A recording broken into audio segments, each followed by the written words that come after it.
2025ના સમસ્ત પદમપર ગામમાં દારૂબંધી માટે ગ્રામ સભાનું આયોજન કરવામાં આવ્યું. તેમાં બધા ગ્રામજનોએ ઠરાવ પસાર કરવામાં આવ્યો જે નીચે મુજબ છે. ઠરાવ નંબર 1, પદમપર ગામમાં દારૂ વેચવા તથા બનાવવાની મનાઈ છે. ઠરાવ નંબર 2, ગામની અંદર દારૂ પીને શેરીઓમાં ફરવાની મનાઈ. ઠરાવ નંબર 3, કોઈ પણ વ્યક્તિ જોઈ જશે તો કાયદેસરની કાર્યવાહી કરવામાં આવશે. ઠરાવ નંબર 4, ગામની અંદર દારૂ વેચવાવાળા તથા બનાવવાવાળાને 11,000 પૂરા દંડ એકવાર પકડાવવાનો દંડ છે. બરોબર.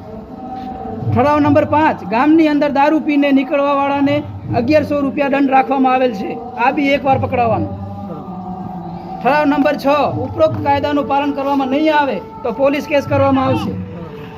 ઠરાવ નંબર 7, પોલીસ કેસની કાર્યવાહીમાં ગામનો કોઈ માણસ જામીન પડશે નહીં. જો જામીન પડશે તો તેની ઉપર 5100નો દંડ રાખવામાં આવેલ છે. ઠરાવ નંબર 8, ચૂંટણીમાં દારૂ વેચવાની મનાઈ રાખવામાં આવેલ છે. ગ્રામજનો તેનો બહિષ્કાર કરેલ છે. જો ચૂંટણીમાં દારૂ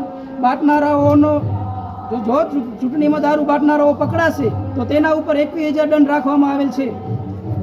ઠરાવ નંબર 9, ઉપરોક્ત કાયદાને કોઈ પણ લાગુ થતો હોય તો તેનું પ્રૂફ કરીને ગામજનોને આપવા વિનંતી.